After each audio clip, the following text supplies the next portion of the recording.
What's going on, guys? Welcome to another episode of the Jordan Stupar Show. We're here about entrepreneurship, sales, business, life, and a whole bunch of other things that end up popping in. Today, I've got an unbelievable guest, somebody that I've been DMing with on Instagram probably for the better part of a decade, going back and forth. Great business person, great salesperson. We're going to be chopping it up, talking about all sorts of things. And of course, some of the adversity, some of the struggles, and some of the challenges that we all go through in sales and, of course, in business as we make any entrepreneurship moves in our lives. So without any further ado, I've got a good friend of mine and somebody I've been chatting with. We've got Matthew Currie. Matthew, welcome to the Jordan Stupar Show, man. How you doing? Doing awesome. Yeah. And I think it has been like almost a decade of going back and forth. So it's good to get on here. I was on the DMs and I just kept on scrolling and scrolling. And I was like, it goes too far back. It's got to be close to a decade. It's been a while. Dude, totally. Actually, I remember the first time we interacted. It was your very first product of the Sales Academy that you launched. So it was going back that far. I love it, man. Yeah. Well, obviously for our audience, people listening, you're probably wondering who on earth is Matthew Currie. And a couple of notes that I found is that he is the co-founder at the Outflow agency, which I'm looking forward to learning a little bit more about. 200 plus M&A clients, which I'm excited to chat about.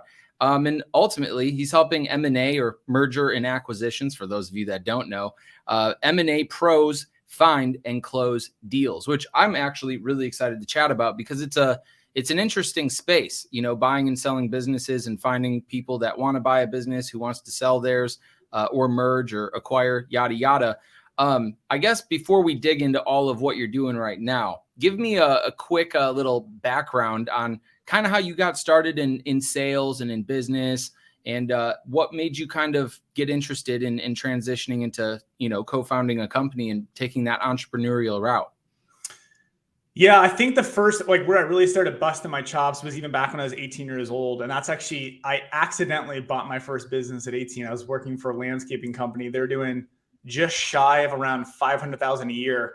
And I remember the owners came to me and said, "Hey, we're wrapping things up. We're actually going to sell this business." And I was like, "Hey, well, what if I took over this thing?" And they're like, you know, "Okay, interesting. How do you think we should structure this?" And I put together a deal where I actually bought the business for $1 and then paid them over time.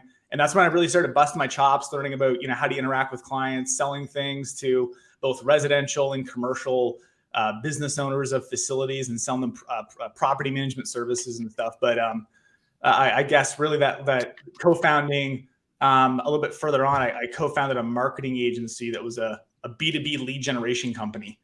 And that was really the starting point of me learning how to grow, scale, build teams, sell professionally to other business owners.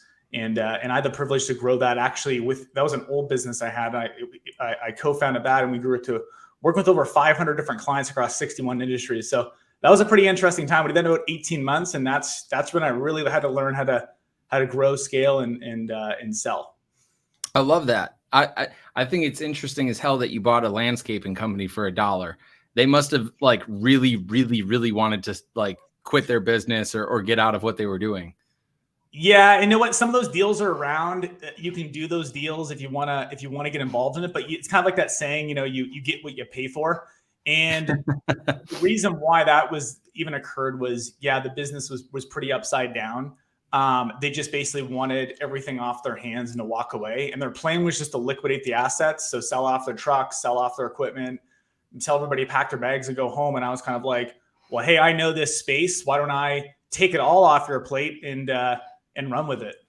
I love it, man. I love it. And then sooner or later afterwards, you started your B2B lead gen company. Yep. And I think that you mentioned that well, first thing that I'd like to know is how you built it. Because I've built a couple of B2B companies, and obviously starting from scratch and going and approaching businesses and asking for their hard-earned dollars and providing them with the service, that's that's tricky. So how did you build yours, and what would you say was the number one challenge that you kind of had to overcome just to get to the point where it was working? Yeah, how I built it was I guess my superpower is I'm really good at getting in front of people and getting appointments and meetings and conversations started. So it comes back to, I think, one of the number one skill sets in selling, which is, can you fill your pipeline? Yep. And I was really good at filling my pipeline. I still am to this day. I mean, it's what we do as a company now. But starting that business out, it was just definitely, how do you reach out in the marketplace and fill your pipeline? And that's what we did for other companies as well. So we eat our own cooking. And from there, just being able to have a really good product that solves a big problem to a specific target audience, and that you can fulfill on whatever promise you're giving them.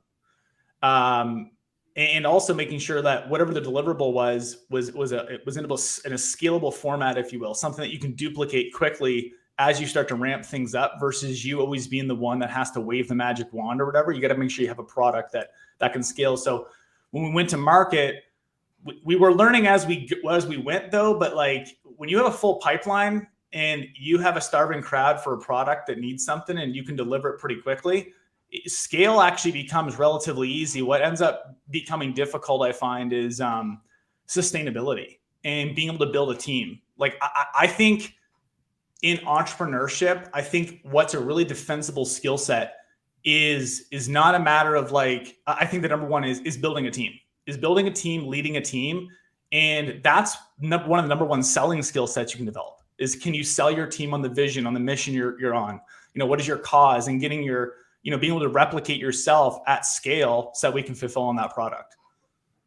I love that point. That's a huge point, and something that I've learned really well, and I think has been kind of one of my, I guess, little talents, I suppose. It's not something I've really studied or tried to do, is selling my vision to employees and my team. I'm just a really ambitious person. I like to communicate where I'm going, with or without you. And I think that helps get people kind of on the bus, because they want to go with. So that's a really good point. How did you, I guess, get to the point where you were building that team? What were some of the challenges that you found in building a team? Because, like people say, more money, more problems, more people, more problems. How did you navigate all that? Yeah, I mean, like, look, like I'm a student, just like it seems like you are, like, always consuming, reading, getting around people, investing in myself. Like, that's one thing, is my number one asset is myself, or my number one investment is myself. So learning from other people, but where you really learn is actually trying to apply it to just busting your chops. And I guess it's just like, as you go, you start to learn about because I know I said building a team is the number one skill set, but to go a little bit deeper is, how do you influence other people? Like, how do you get somebody to participate with you in their own best interest? And it's more so like giving people room and space to feel like they have ownership of, it's not just to make them feel that way, but like actually giving people ownership in whatever they're doing in a company, and giving them trust, and giving people space, and painting like, what is the outcome of result, and letting people just run with it, versus being somebody that, you start to build a team. You're like, okay, I want you to do this, and I want you to do that. It's giving people room and space, and letting people own little things. And I'm not saying you give people huge projects and say, hey, go tackle this, because, if it doesn't get done, it could hurt the mission really bad. It's just, seeing what skill sets people have and putting them in a position to succeed, and giving them the outcome they want, and making sure they have the resources to go with. 100%. 100%. I mean, there's the thing that I've always found funny about, the couple of years I've been in business is, when you're looking at other people, I think like, things like accounting and payroll and spreadsheets are things that like I'm allergic to. I can't stand that stuff. And like, I personally have a hard time believing that there's anybody out there that would actually enjoy sitting down, going through, Excel files and through QuickBooks, and there really is people out there. And so I think that can slow people down a lot, as they apply their talents or values or interests across everybody. And they're like, oh, well, I guess I'm just going to have to do QuickBooks by myself for the rest of my life. When truly there's probably somebody there that you could afford to hire that would love that role and position. I mean, absolutely. Like, I even struggle with that today. Like, I have a couple projects I'm now working in our marketing department. I'm like, okay, here's the outcome we're after, guys, of what we're trying to get. And here's how we need to go accomplish it. Or here are some of the items that we're going to discuss on how to accomplish it. And I was just doing some research into different like marketing channels and you start tapping into, and I'm like, man, I really don't want to do any of this. I can't believe I'm handing this off to this person. They're going to hate me for it. And I still, even though that's something I feel like I've mastered a good job at, is like delegation and helping support the team. But still this day, I'm kind of like, oh, they're not going to like this. I don't like to do it. And they're like, I'm so excited to do this. Thank you for giving me this project. And just letting them figure it out. It's kind of like, the way I like to describe it is transformational leadership versus transactional leadership. And transformational leadership is you saying, hey, here's where we're going. Here's our target, Jordan. Like, let's say you and I wanted to go up Kilimanjaro mountain together, right? That's our mission. And I'm like, hey, dude, what would be the great vision for you at top of Kilimanjaro? And you'd be like, hey, I want to see let's do like a sunset and let's like, drink some tequila at the top of the Kilimanjaro. I'd say, awesome. That sounds good to me. Yeah, right. So let's do that. And let's do it on like you said, an evening. So Jordan, can you put together the plan and the roadmap of what it would have to look like how many days we have to be prepared ahead of time, how long it'll take, what are the milestones going up that mountain that we need to have check-ins on? What are some contingency plans of things that could go wrong? Can you go create that, dude? And we'll come back and we'll look at it together. And people love that. They're like, yes, because they see the transformation, they see the outcome, versus me coming to someone saying, hey, Jordan, can you go get me just the list of the top 10 mountains to climb? And you'd be like, yeah, I guess. And you go and get it. And you come back to me like, here's the top 10 mountains. I'm like, okay, cool. Can you tell me which one's the most, you know what I'm saying? And then it's more transactional and people aren't committed and invested in it, versus if you sell the transformation and let people own it, it makes things a lot easier because they get it done faster. They're excited and it enables everybody to scale and accomplish a bigger mission. I freaking love that. I think that was a little bit of a diamond right there and a really good example too. And if at any point in time you want to, hike up a mountain and do some tequila at sunset, I'd be down for that. Yeah. But that's a really, really cool point. And I think that, again, for any of the entrepreneurial business owner type people on this that are listening, I think that's a huge takeaway, is that there is a better way of getting people to develop their own intrinsic motivation to get something that you want them to get done based on the way that you outline it and the way that you ask them to do it. I think that's a huge takeaway. I love to hear that. And, the next little thing that I want to do is, I know that you had that lead gen company, you built the team, you started doing the important things, you started scaling. I think that you mentioned, while we were chatting before this, that you actually sold that company and that you attached this word disaster to the end of it. I'd love to hear a little bit of that story if you're able to share. Oh, totally. No. Absolutely. Yeah. So that was the funny thing is in mergers and acquisitions, do you always read the art? Like most of the time, 99% of the time you read articles about, oh, I sold this business and this is how great it was and blah, blah, blah. You always hear the great things, right? Here's what I can tell you, especially now being in the space and working with the biggest movers and the shakers on the planet that are doing these deals or actually like involved in this some capacity. A lot of transactions either don't work out at all and they turn into a disaster, like I'm going to tell you, or they just evolve over time to becoming something that they never even thought of, that just didn't work out. So back when I started that company, it was around 2017. We grew that really quickly to doing about $1.8 million in our first year or so. It's pretty rapid scale. Nice. And so there's three of us, and the CEO of the company, he wanted out. And so me and my other partner were kind of like, okay, cool. You want out? That's awesome. Like, Roger that, understood. But what's interesting is at that exact same time, we had one of our clients approach us and say, hey, would you guys be willing to sell? And we're kind of like, this is the craziest timing ever. We literally just talked about this kind of deal. What are you thinking? And we structured a deal, what kind of a Wild West deal, if you will. And it looked optimal. It looked ideal, where there was a little bit of cash paid on the front end. And the rest of the equity would be, the rest of the payout would be on the back end after the deal was done. So they'd be paying us, it's called an earn out. You start to earn out the money after the transaction if you hit the milestones. Well, that didn't pan out the way we all wanted it to. So again, one of the partners left, took a bag of cash. Me and my other business partner did this whole deal. We were gung-ho, ready to go. And long and the short of it is just like, here's the biggest piece. This comes back to people again.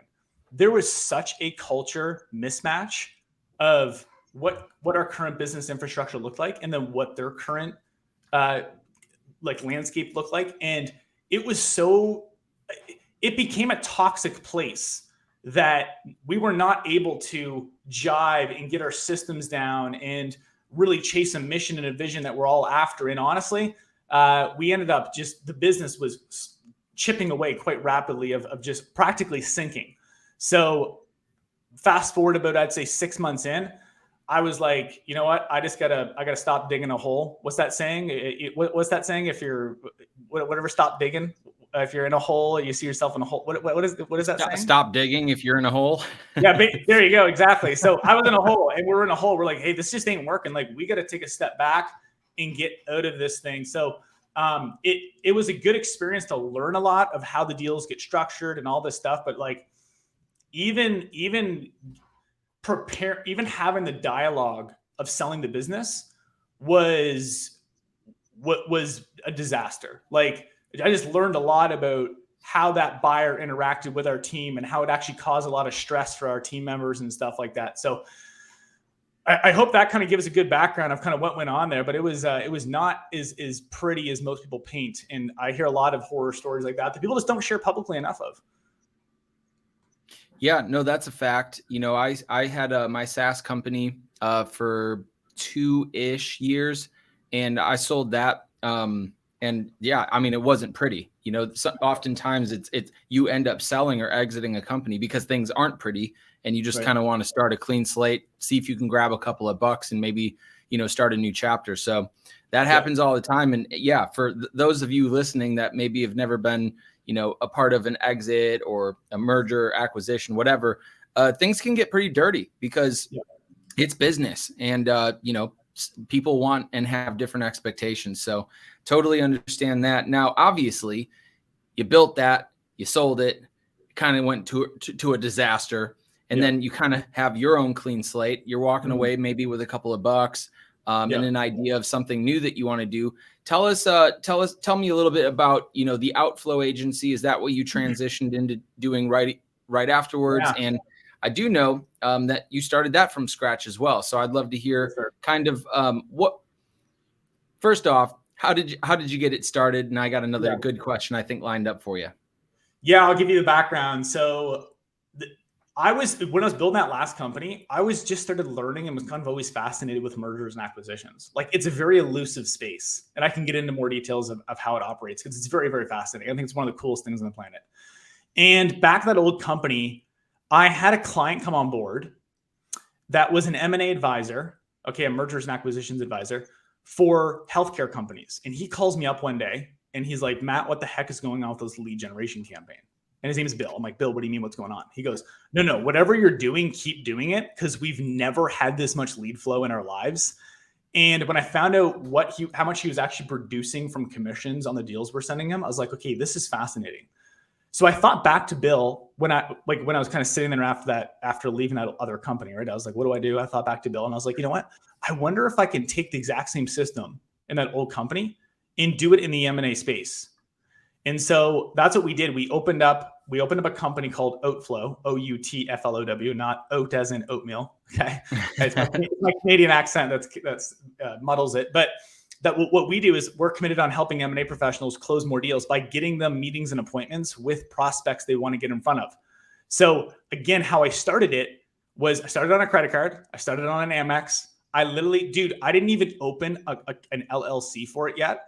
I literally went to my old business, my current business partner today. I said, hey, dude, can I use your company called Nerdy Dragon? His company's called Nerdy Dragon. I'm like, can I use that and use your QuickBooks and just start selling people and depositing the money in there for now until we figure things out? He goes, yeah, for sure. So I just went to market. I wasn't like, I got to figure all this stuff out. I was like, hey, I got a phone. I got a list of people. I just got to start moving. And then I know it's kind of like the thing I like to tell people is like, you don't need to know everything. The information will reveal itself as it goes. You don't need to know everything before you get started. It's kind of like if you wanted to go to like Starbucks or something and it's really early in the morning, you're a guy that likes to get up at like, I see sometimes 3:30 in the morning. It's absolutely berserk. And you go to turn your nice Porsche on. Okay.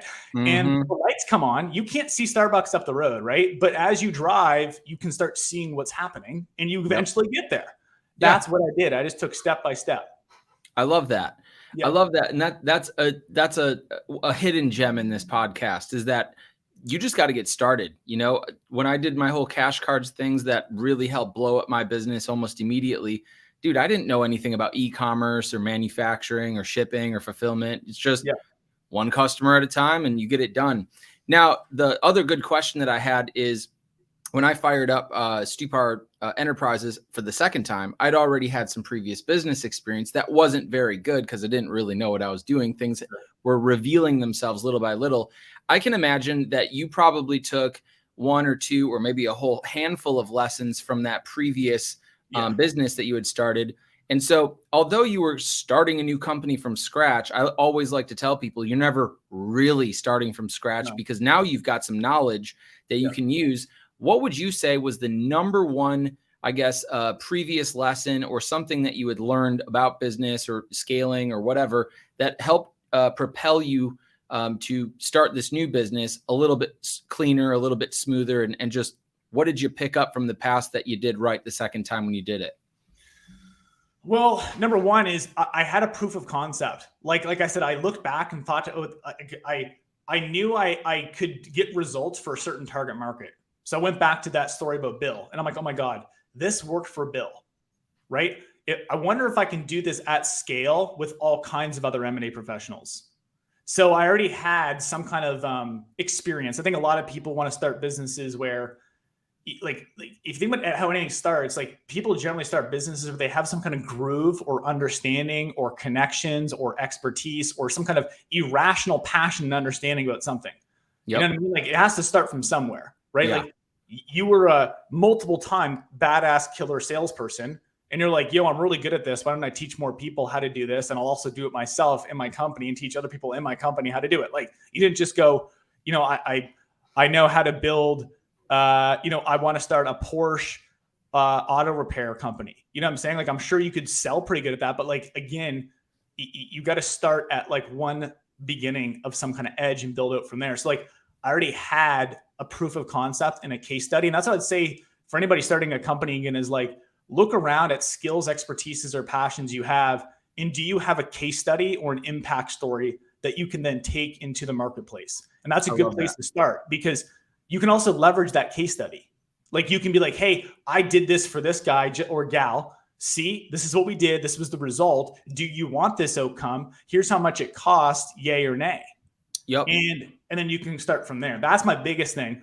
Second thing, again, going back, you got to know how to fill a pipeline. You have to have people to talk to. And that's going to give you a lot of confidence too going into it. Like there's a negotiation tactic that probably a lot of people, or not even a tactic, it's a strategy. And I guess it's a tactic too. It's called BATNA, best alternative to a negotiated agreement. And BATNA gives you confidence because you're looking at, hey, what's my best alternative if I don't close this deal, right? And you know what? If you think about it as a sales professional, if you have a full pipeline, you're not acting needy and worried about what's going to happen because you're like, hey, I know how to go out and get in front of the marketplace. So you got to, that's the second thing is I knew how to fill a pipeline and I could fill it fast. And I felt almost abundant.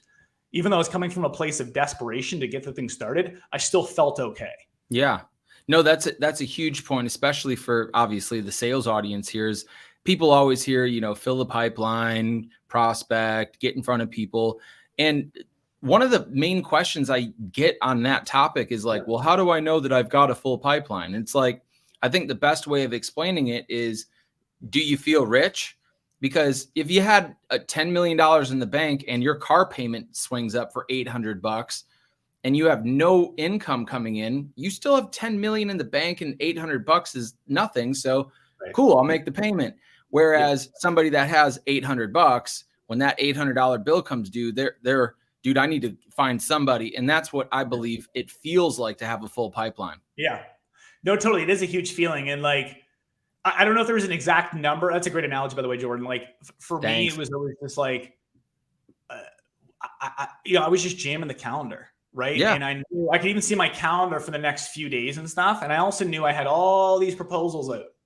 And I'm like, but here's the thing as a sales pro, you got to be what you're doing today. Like the headlines you're reading today of the results you got is from something you did 30 to 90 days ago.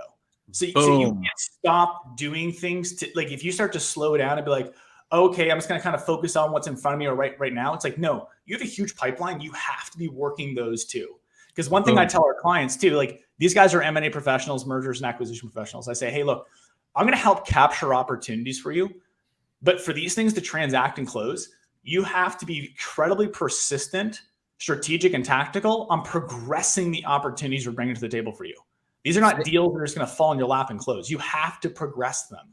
Say that again louder for the folks in the back. I mean, if you take nothing away from the sales game and you never try to improve your skills and you don't try to get better at your pitch or closing or anything, it's that follow-up piece of staying in front of people long enough for them to establish some type of relationship where they can either, one, take you for serious and make that first appointment with you, or at least, you know, when they're ready to do the merger or the acquisition or buy your product or service, they're not thinking about anybody else other than you. I say that all the time. So yeah, what you said is the absolute truth. So capture opportunities. Capture opportunities, and you must progress them to close them. Like capturing is one thing. That's table stakes. You got to capture opportunities for them to transact. You have to progress them. You have to follow up. You have to be in their face. Some people are going to be hot and ready to go right now. Most of them aren't. And if you're a real sales professional, you're going to want someone that knows how to fill your pipeline and stay on top of that pipeline.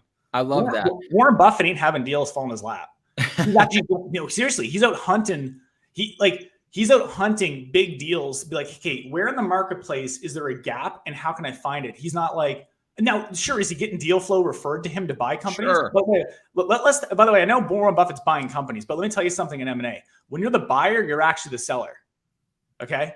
You're actually the seller. So when Warren Buffett, and by the way, Warren Buffett doesn't trade stocks. He buys huge positions in companies. Okay? Exactly.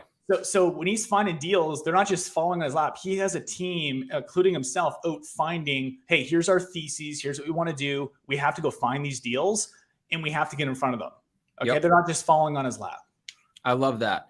Now, I know that obviously sales covers pretty much every industry. We could talk about buying massive stakes in companies or whatever. We could be talking about mergers, acquisitions. For your, I guess, just average individual out here that's selling and they're thinking like, okay, they're talking about filling up the pipeline. I'd love to hear from you what maybe a little sauce is from you on filling up the pipeline. Is there a specific tool that you rely on? Is there a social media platform that you go hard on? What does that kind of look like for you? I'd love to see if you can share that with us. Oh, I'm more than happy to share that with you. So it's really simple. Let me just tell you something. Isn't it funny, Jordan? The more people you talk to, the more people you do business with. You know what? It's mind blowing how true that is. It's just a funny fundamental, isn't it? And it's like rocket science to a lot of us. But the more people you also reach out to, the more people end up booking calls with you and wanting to talk to you. All right. So there's many ways to do that. The way that I like to do it, there's two forms. And it's pure outbound, meaning I'm reaching out. I don't have funnels. We have some funnels, but now all of the way we built our company is through outbound lead generation, meaning we reach out to start the dialogue. And the way that we're really good at it is either through a direct email outreach approach or direct LinkedIn outreach approach. So we understand who's our target? Who do we want to go after, right? Is it a certain industry, sector, geography, certain size of business, et cetera? And we build a database or a list of those people. Okay. I'm talking both LinkedIn and email. Doesn't matter. Build a database. Yep.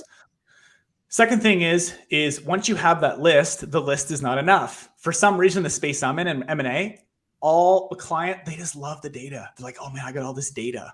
I'm like, congratulations, you wrote a check. It's now time to those people don't know who you are. You got to reach out and make contact with those people now.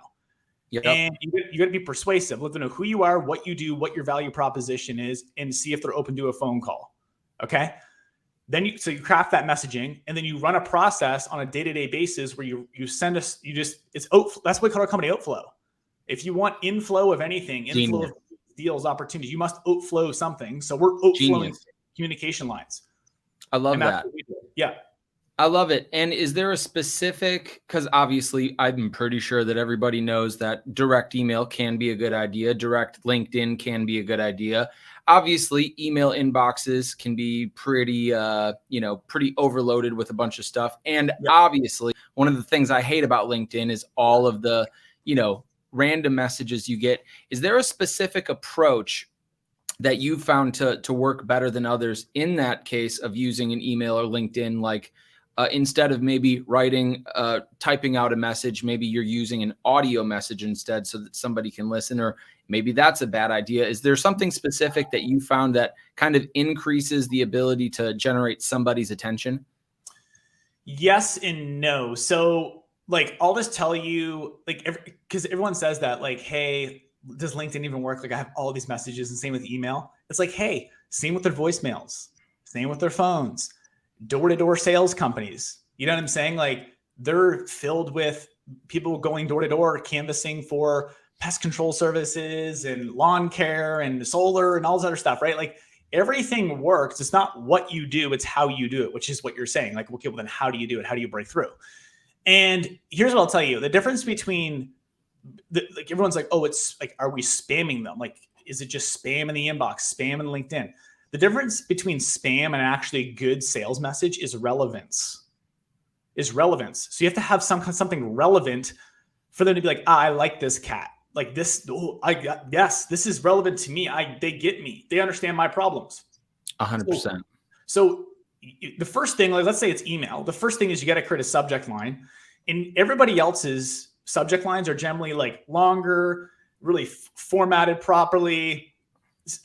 Like, they have the same, like, just the same stuff. It's like, all the same. What I do is I do things differently. Like, I'll do everything lowercase, and I'll purposely like spell things wrong or put like a slash in the middle, be like intro / Stupar. You know what I'm saying? Like, something like, what the heck is this?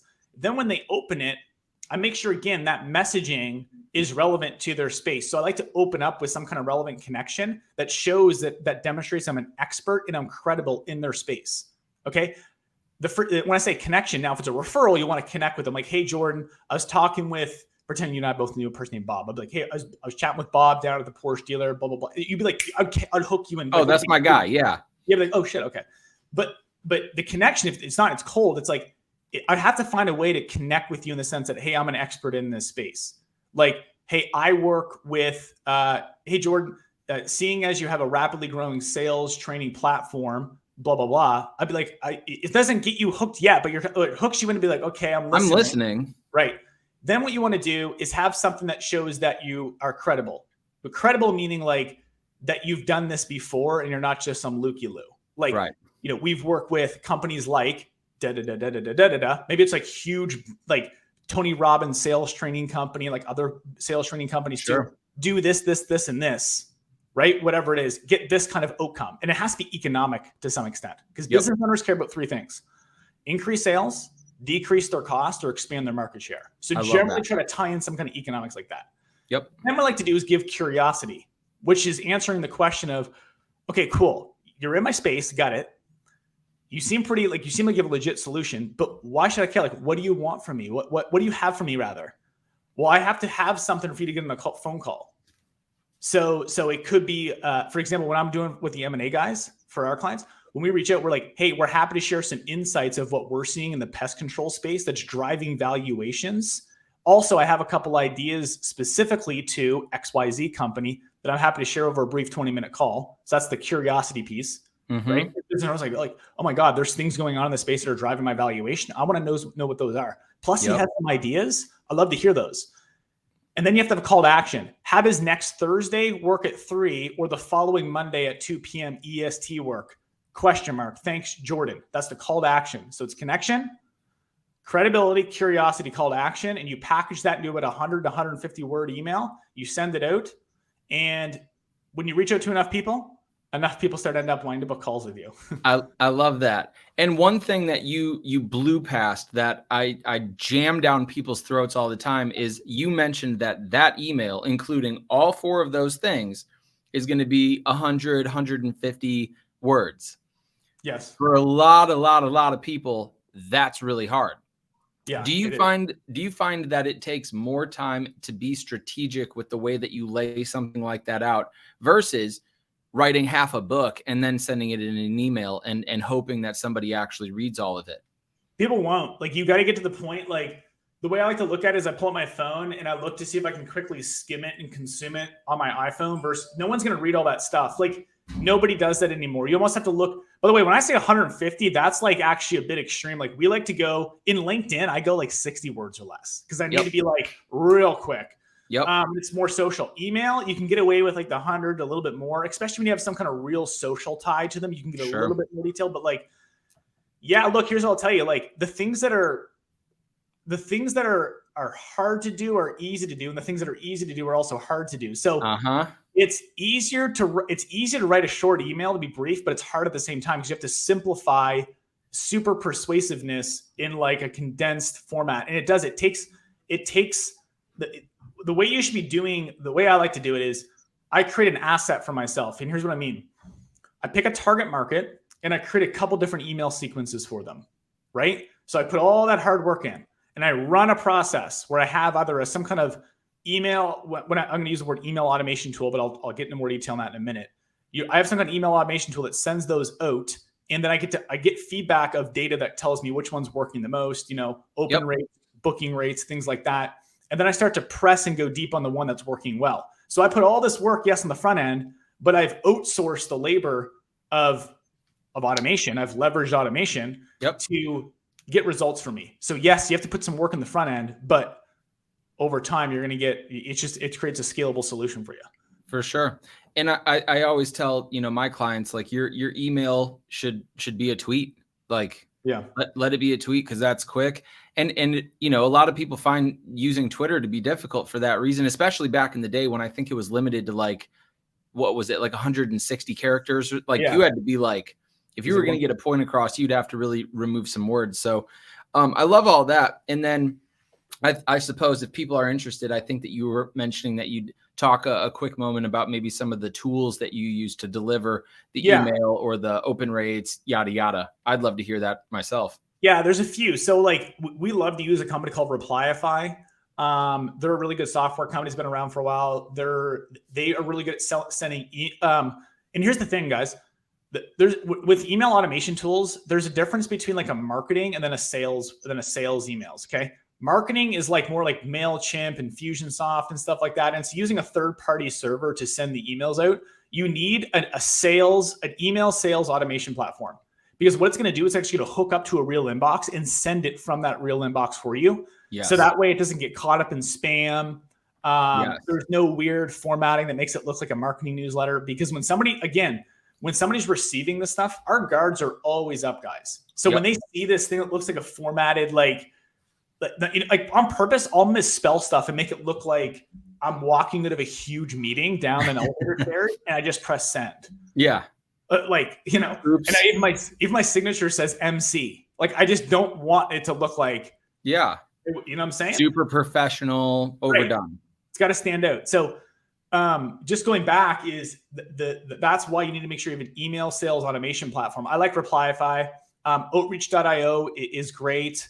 Mailshake is great, Lemlist is great. I think Mailshake's the other way it's the marketing. So Lemlist, Outreach, Replyify, we like to use those three. Those are the three that we like to use, and they work great.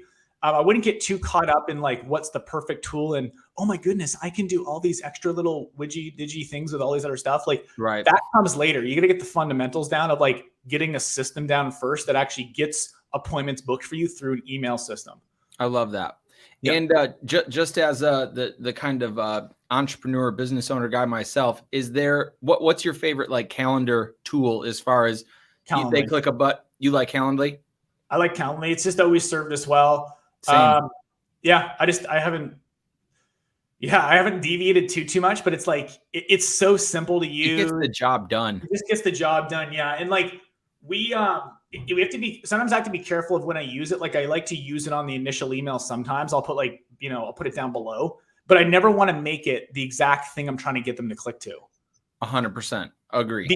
Because if I'm reaching out to somebody and asking them for a call and I go, by the way, book a call here on my calendar, then it just, doesn't that seem weird to you? You know what I'm saying? It's like, I say the same thing to my clients because look, as a business owner now that's becoming more and more visible, I get more and more messages from people that want to connect.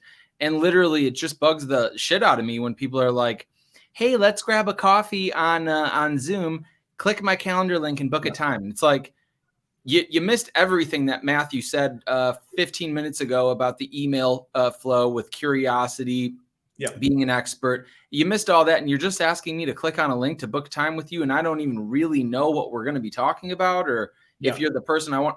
It's just it seems just super selfish when you do that. I know that it's the most convenient thing to do, but also I totally agree with you that it's just kind of a selfish approach, and that you're probably a little bit better off saying, in the next week or two, what's Thursday or Friday look like for you? Right. Even for our clients internally, we never just send them a link to get on a call to give them an update on things. Like, none of our account executives do that. Like, yes, we'll use it, but you never want to be taking deposits from your clients. Like, you want to be building that by the way, prospects are future clients, right? So like, you want to be almost depositing relationship equity with people, and whenever you're thinking of it, say, hey, how can I make this convenient for them? As soon as you make it convenient for you're withdrawing, and you never want to do that. Brilliant. Yeah. I hope everybody listening is taking notes, man. This turning out even way better than I thought it would be. So you know your stuff, man. And I appreciate the fact that you're almost basically just on the same level as I am with a lot of this. I couldn't agree with you more on all that. Yeah, no, I mean, look, I've made a lot of mistakes. Like right now we have about 200 and some odd clients, and we work with a lot of white collar, finance professional services, and it's like, hey, we got to make sure everything we do is super dialed in, buckled in, expertise professional, and then be able to teach our account executives at scale how to duplicate that in our sales reps. So it's been a lot of learning. I love that. I love it. Now, with mergers and acquisitions, I know that you're dealing with people that either just sell their business, they merge with a business, they are looking to become acquired and maybe exit or be on an executive staff. Where do you think things are kind of trending based on, and this is just an interesting question out of left field. We're looking at the economy and, where crypto's going and mortgage rates these days, and just kind of the projection of maybe our economy taking a little bit of a beating here. Is there any kind of trend that you're seeing as far as small, medium businesses either willingly trying to get out of business and sell for some cash, or is there any type of market trends that you think you could be aware of? Yeah, well, I think what's shaking the bag quite interestingly is like, how we all got smacked pretty hard a couple of years ago when COVID hit, and people were hesitant to sell their business at that time because their valuation was dropped, right? Like, here's the thing. What makes your business more valuable, by the way, Jordan, you'll love this because I think you learned from Keith Cunningham, yeah? Yes, love Keith. Good. Yeah, so do I. So what Keith said, this is a golden nugget from him. He said, enterprise value, which by the way, guys, is the value of your company. He says, is solely the predictability of the future stream of your earnings. It's the predictability of the future stream of the earnings. So if the future stream of the earnings look unpredictable, it's not going to be valued that high, right? Because investors are investing to maximize predictability and minimize risk. But if the other side of it looks risky and unpredictable, your valuation is going to go down. So going back to your question, COVID shook the bag in regards to people's valuations taking some serious dives, and obviously some very specific industries, and some of them, the valuation skyrocketed. But and then now it's kind of transitioned to a point where the market's kind of stabilized in regard. So I'm kind of going, we're not here yet, but like after COVID, a little bit before what's going on now, is things started kind of slowly getting back to normal. Like, right, revenue streams started coming back. They started hitting the same amount of monthly recurring revenue they were hitting before. Valuations started happening again. And now that the economy is taking another downturn, there's people, the biggest market right now is the baby boomers, and they're exhausted. They're like, yo, I want to get out of this thing now. And people are willing to just be like, you know what? I don't know how long this thing's going to last with this whole recession thing. I'm probably just going to call it a wrap and get as much as I can out of it to hit my retirement goals. And I think what we're going to end up seeing is quite a big private company acquisitions through with the baby boomer market. I think the baby boomer market is going to start selling off a lot of whatever assets they have. And we're going to see a lot of that through, again, private company acquisitions. Regarding public companies, you know what's funny? Like, if you look at the Fortune 500 and stuff, a lot of those companies actually didn't. You know how it's like it's always changing. Like, we've seen like a huge difference between the 80s and 90s. You know what's funny? They didn't just die off or go to business. If you look it up, want to know what actually happened? They were just bought out by another Fortune 500 or something. They're brought in as an arm. Right. Of some sort. So totally. I think what we're going to see is there's going to be some weaknesses happening in the market now. And there's going to be strategic relationships that are going to happen with bigger companies, where the bigger companies are going to want to come together and share resources and such. I think that's what we're going to see. But look, I'm not a macroeconomic economist. My clients would know this a lot better than what I do, but I just kind of get to see what's going on. And that's my perspective. I like that. I think that's probably really smart. And two questions, both semi-related. One, just as a guy like me, I've got employees, we're growing, we're scaling, we're doing probably a couple $1 million this year, probably 3 to 5. And some of it's an MRR, some of it's kind of transactional and, blah, blah, blah. How might somebody, another business owner like myself, a smaller business owner, without maybe hiring somebody like you or a bunch of forensic financial people, to give me an idea of what, if I wanted to just say, hey, Matthew, I want to sell my business, how might I know what that value is of my business? Kind of an estimation. Is there a good rule of thumb for doing something like that? Yeah, there's a magical tool that all of you must know about. It's called Google. Okay. No, you don't do me like that, bro. No, I'm not. So I'm kidding. Here's what it is. Go to Google. I'm being serious. And just look up whatever your industry is. And then type in let's say it's a sales training, business valuation, or something like, right. Whatever it is, doesn't matter exactly. And then start reading articles about where things are at. Okay. In regards to there's something called EBITDA, which is earnings before interest, taxes, and depreciation. And that's the measurement really that everyone likes to go by, that they tie a multiple to whatever that number is. So let's just, for simplicity stakes, let's just call it profit. That's what it is. That's EBITDA really, in a way, in a simplified format, is just the profit of the company. And how the valuation works is generally there's a multiple of that EBITDA that people will be willing to pay. Some industries it's lower, some industries it's higher. So what I would do is go to Google and just start looking up and understanding what are the valuation multiples of EBITDA in your sector, and you'll start getting a sense. Also look for recent transactions too, that have happened. Don't look back in 2016 and 2015 and stuff. See what is going on in more recent times as well. It could be a lot higher. You'll also identify.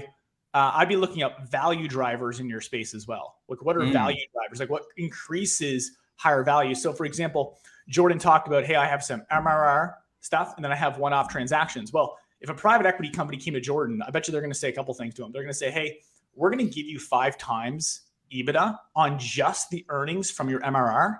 For your one-time transaction stuff, we'll only pay you 2 times. Okay. That makes perfect sense to me.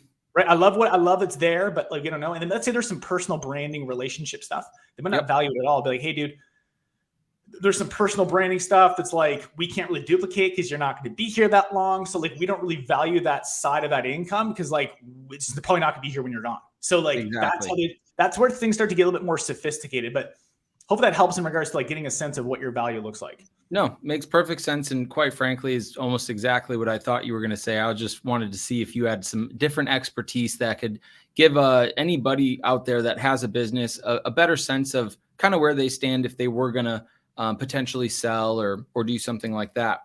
I think as we kind of wrap this little podcast up, and by the way, this has been really valuable. You've kept my full attention really, really well. And you're supposed to, but I'm really interested in everything that you've been saying. It's been very valuable.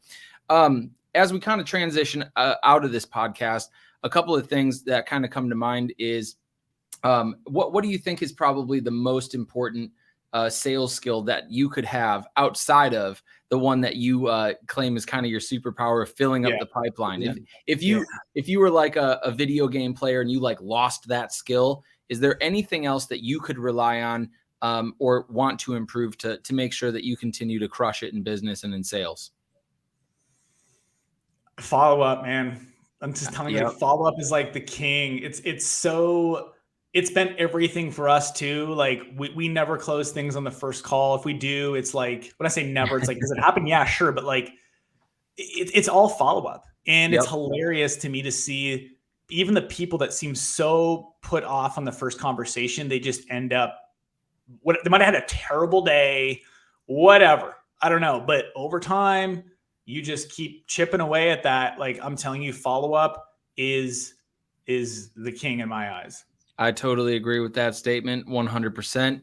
And I think maybe another quick question as well is, how does from your experience with M&As, how because I know that we have the Elon Musk Twitter situation. He's like, yeah, I'm going to buy it for 43 billion or whatever.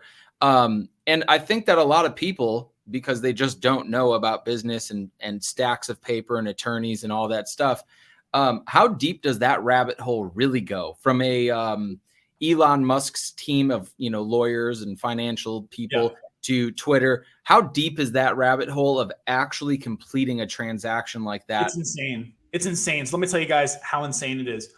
Less than 25% of deals that go to market that are trying to sell their company don't even sell. 25% chance that your business will not sell if it goes to market. Okay. That just shows the failure rate of deals actually getting done. Regarding how long they take, it's insane. That's why I say, like, now I'll tell you some numbers in a sec, but that's why I say, like, opportunity progression is everything. Like, you got to capture deal flow, but man, you got to progress on it and like stay in front of them. Okay. So think about this for timeline, for example. I'm just pretend I'm an M&A professional, like an M&A advisor, where I actually help a seller sell their business to a buyer. Like, I'm the middleman. Okay. That person, let's say Jordan, pretend I was an M&A advisor and Jordan wanted to sell his company. And I'm like the sales guy. I'm the M&A advisor.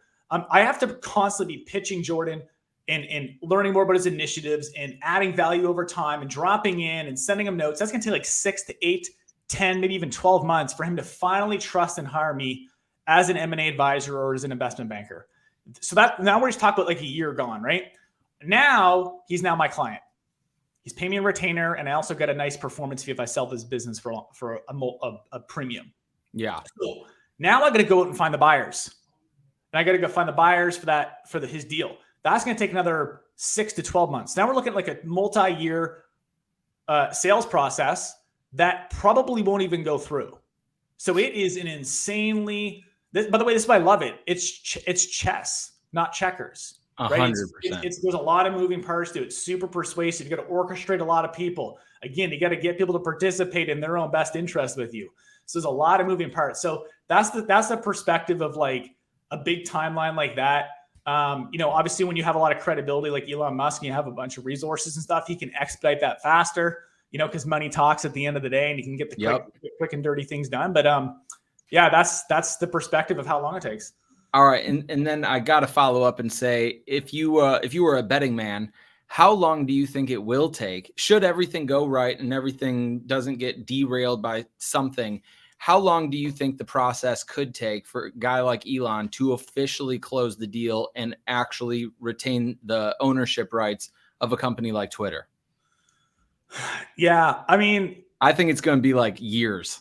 Yeah. I was going to say, like, I'm thinking maybe the next year or so for something to go down. So that quick, possibly. Maybe 12 to 18 months. It could. Like, things are surprising with deals. Like, things go sideways and things go in a really good, positive way. Like, we were just dealing with a deal with a family office that was interested in our company, and things were looking hung, ready to go. And then it's just like, nope, that one little thing. No, it just boom. So like, you got to, like, there's just anything can happen. And I just think Elon is obviously a really impressive entrepreneur and finds ways to make things happen in a short period of time. And I think he's a master sales guy, and I wouldn't be surprised if he got it done in the next 18 months or so. But like you said, it could be multi-year.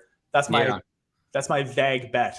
I love it. That's some good expertise from you. So I think with that, I think it's good time to kind of wrap up a little bit here. If people are interested in either working with you and becoming a client, or at least studying a little bit more about M&A, or just connecting with you on social or otherwise, what's the best place for somebody to go out and find you? Yeah. So you can find me on Instagram, matt.d.currie. I'm on Instagram. I took a break from it this month, but I just like to do my social media binge. But hey, look, I'm active on there. DM me. Also LinkedIn. So you just find me. It's Matt Currie. You'll find me. My company's called Outflow. That's where you can find me. Hit me up. More than happy to chat. More than happy to connect. I love it, man. I love it. Well, dude, this has been absolutely great. Honestly, I know that we've been going back and forth for a long time, but I didn't know that you were this sharp and this much of an expert in your space, man. I've learned a lot, and no doubt I'll put you on some type of speed dial on the off chance that, I need an M&A pro to start looking at some things. And of course, man, I'd love to have you on later on and figure out kind of where your business is headed and how things are going. So standing invitation anytime, bro. This has been very, very fun for me. And hopefully anybody out there listening, hopefully you guys got a lot of value from Matt here. Give him a follow on the gram, hit him up on LinkedIn. And as always, if you found this podcast or video on YouTube, wherever you're listening to this, to be interesting or valuable or entertaining or whatever, go ahead and share it, like it, subscribe, comment, pass us a little bit of love is all we're asking. Because did I pay you to be here? Hell no. No, and I didn't get paid either. So we're doing this for free out of the generosity of our hearts. So if you liked this, show us a little bit of love. And with that, guys, I appreciate it. And we'll see you next time here on the Jordan Stupar Show. Take it easy. Awesome. Thanks.